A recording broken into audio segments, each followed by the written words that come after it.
ഇന്ന് രാവിലെ ശിവഗിരി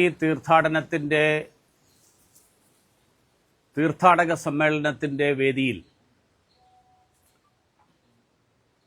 ബഹുമാന്യനായിട്ടുള്ള മുഖ്യമന്ത്രി നടത്തിയ പ്രസംഗം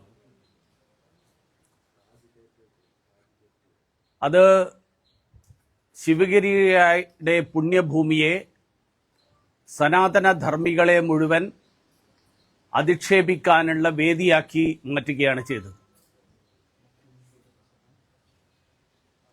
സനാതനധർമ്മം എന്നുള്ളത് രാജവാഴ്ചയാണ് എന്നാണ് പിണറായി വിജയൻ പറയുന്നത്.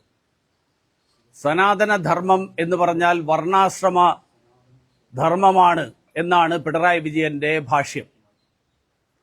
വാസ്തവത്തിൽ ഏതാനും മാസങ്ങൾക്ക് മുൻപ് ഉദയനിധി സ്റ്റാലിൻ നടത്തിയ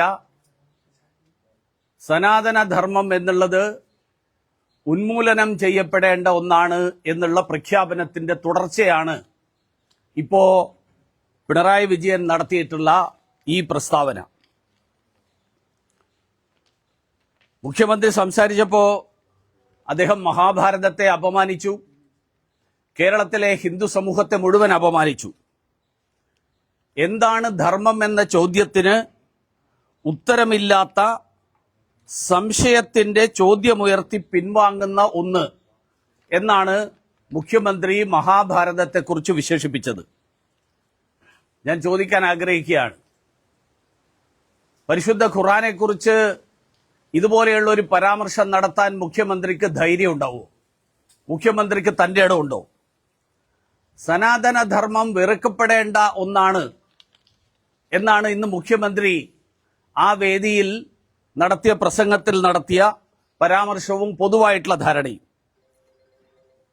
വാസ്തവത്തിൽ മറ്റേതെങ്കിലും വിശ്വാസധാരയെക്കുറിച്ച് ഇതുപോലെയുള്ള ഒരു പരാമർശം നടത്താൻ മുഖ്യമന്ത്രി എന്തെങ്കിലും ധൈര്യപ്പെടുമോ?